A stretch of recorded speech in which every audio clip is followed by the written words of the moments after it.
എല്ലാവർക്കും ടെൽമിവയുടെ പുതിയൊരു വീഡിയോയിലേക്ക് സ്വാഗതം.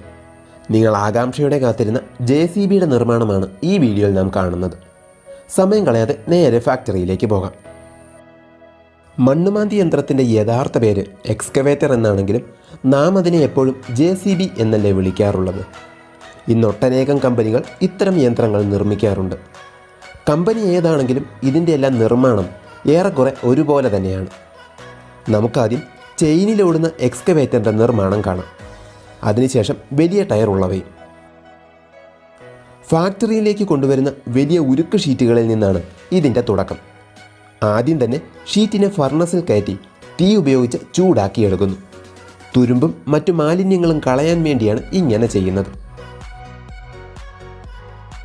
ഈ ഷീറ്റുകളിൽ നിന്ന് കമ്പ്യൂട്ടറിൽ നിർമ്മിക്കുന്ന ഡിസൈനുകൾക്കനുസൃതമായി ലേസർ കട്ടിംഗ് മെഷീൻ ഉപയോഗിച്ച് കൃത്യമായ ഷേപ്പുകളിൽ പീസുകൾ മുറിച്ചെടുക്കുന്നു.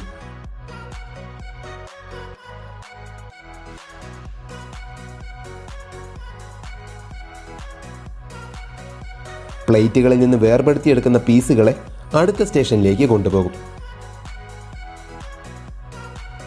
അവിടെ വെച്ച് ഇവയെ പോളിഷ് ചെയ്ത് നല്ല വെട്ടിത്തിളങ്ങുന്ന പരുവത്തിലാക്കിയെടുക്കും.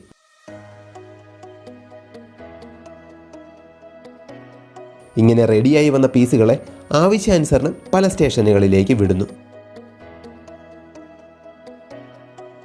അവിടെ വെച്ച് ഇതിൻ്റെ എല്ലാം സൈഡുകൾ കട്ട് ചെയ്തും ഗ്രൈൻഡ് ചെയ്തും വെൽഡ് ചെയ്യാൻ പാകത്തിന് റെഡിയാക്കിയെടുക്കുന്നു. വളച്ചെടുക്കേണ്ട പീസുകളെ മെഷീൻ ഉപയോഗിച്ച് കൃത്യമായ ആംഗിളിൽ വളച്ചെടുത്ത് വെൽഡ് ചെയ്ത് യോജിപ്പിക്കും.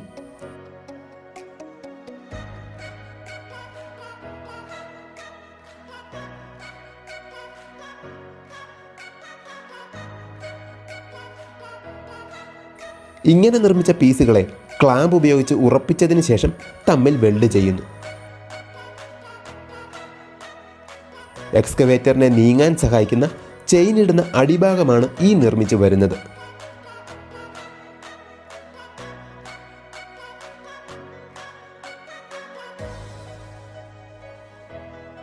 ബുദ്ധിമുട്ടുള്ള ഭാഗങ്ങളിലൊക്കെ റോബോട്ടിക് വെൽഡിംഗ് ഉപയോഗിച്ചായിരിക്കും വെൽഡ് ചെയ്യുന്നത്. ഇതിൻ്റെ സൈഡുകളിലേക്കും പല പീസുകളും കൂട്ടി യോജിപ്പിക്കും.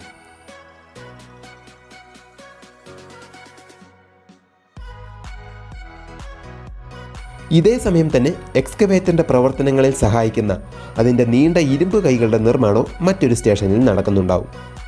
അതിനുള്ളിലെ പല സ്ഥലങ്ങളിലും മനുഷ്യന്മാർ തന്നെ കയറിയാണ് വെൽഡ് ചെയ്യുന്നത്. ഇനി എക്സ്കവേറ്ററിന് മുകളിൽ 360 ഡിഗ്രി തിരിയാൻ സാധിക്കുന്ന ക്യാബിൻ വെക്കുന്ന